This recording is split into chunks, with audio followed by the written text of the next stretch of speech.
Hello guys. एक और दिन, एक और बहुत बड़ा अपसेट और बहुत सारी होप्स के साथ ये दिन शुरू हुआ था। एंड जितने आंदोलन, जितनी ट्वीट्स, जितनी वीडियोस, जो भी सब कुछ हुआ सब फेल हो गया।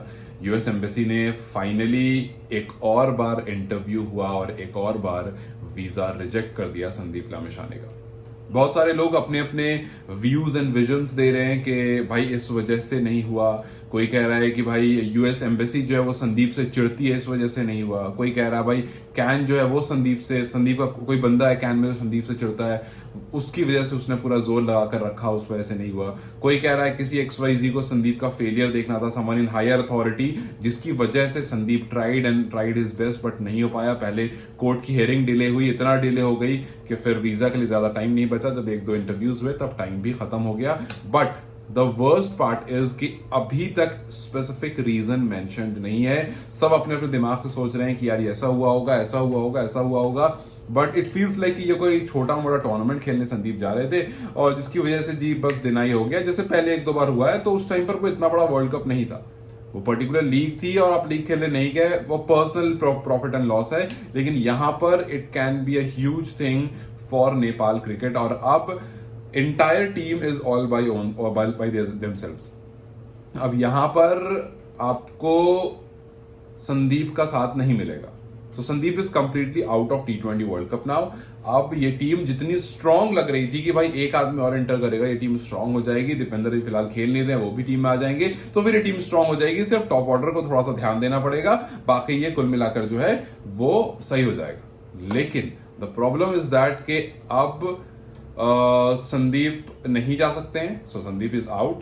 14 मेंबर का स्क्वाड वापस से 15 हो जाएगा और उसके बाद दीपेंद्र विल कम इन। लेकिन डेथ बॉलिंग और टॉप ऑर्डर की परफॉर्मेंस में अब सुधार आने की बहुत ज्यादा जरूरत है, क्योंकि भाई अगर यहां पर नहीं हुआ तो फिर आप समझ लो वापस आने वाली है टीम बहुत जल्दी। क्योंकि इस टीम का जो मोराल है ना वो बहुत नीचा है। हाँ, मतलब रोहित बातें अच्छी कर रहे हैं। रोहित रिसेंटली सेड के we are going to win, we are not going to compete. Sounds good. हाल फिलहाल में दीपेंद्र ने भी कोई ऐसी स्टेटमेंट दी थी, बट हम आपके प्लेयर से ऐसा देख नहीं पा रहे हैं। हम आपके प्लेयर से परफॉर्मेंसेज नहीं देख पा रहे हैं।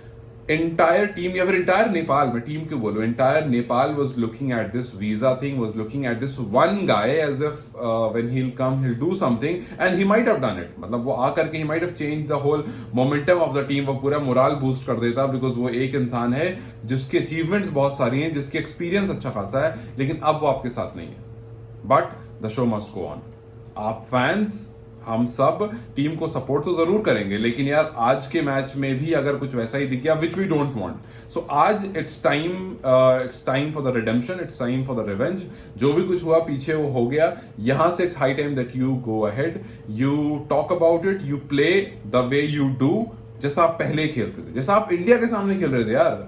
मतलब मैं पता है अब जब से ये चल रहा है, मैं 2 बार इंडिया और नेपाल का मैच रिप्ले हाईलाइट्स देख चुका हूं और मैं देख करके सोचता हूं कि यार Asif and Rohit are playing striking well यार, दे प्लेइंग गुड। मतलब कितने स्कोर्स किसने बनाया वो मैं नहीं कह रहा हूं, जिस कॉन्फिडेंस से वो खेल रहे थे, the way they were striking the ball, they are good players यार। क्या हो गया इनको? Why are they not hitting the ball properly? I mean what happened? They looked good.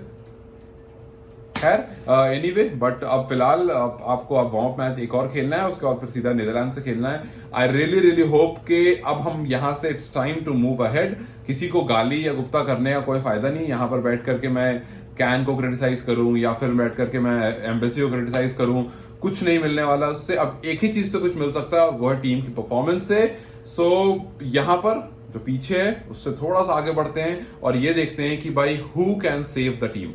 क्या हमारे पास पूरी टीम तैयार है? क्या these 11 players can save the team? क्या they can come play against USA like a beast, defeat them जैसा उन्होंने पहले किया था, और उसके बाद come out as if they are completely prepared? So अब बस यही हो सकता है कि ये टीम बिल्कुल स्ट्रांग हो जाए, ahead of everything, ahead of everyone, और आगे जाकर के परफॉर्म करे। So संदीप का visa has a downfall for this team, लेकिन अभी भी उनका मोमेंटम इसको ऊपर करने की जरूरत है, because T20 world cup is very near now. यहां अगर परफॉर्मेंस नहीं हुई तो everything will go in when.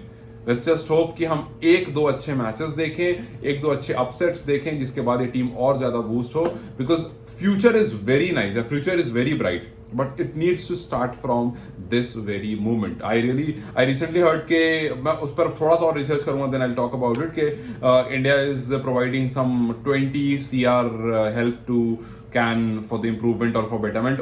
पूरा डिटेल मुझे नहीं पता है, मैं जाकर के अभी देखता हूँ, 2-3 आर्टिकल पढ़ता हूँ क्या एग्जैक्टली है उसमें. बस अभी वीडियो बना रहा था तो मेरे पास नोटिफिकेशन आई, तो आई जस्ट रेड ऊपर से. But what I am trying to say is कि future holds a lot of thing.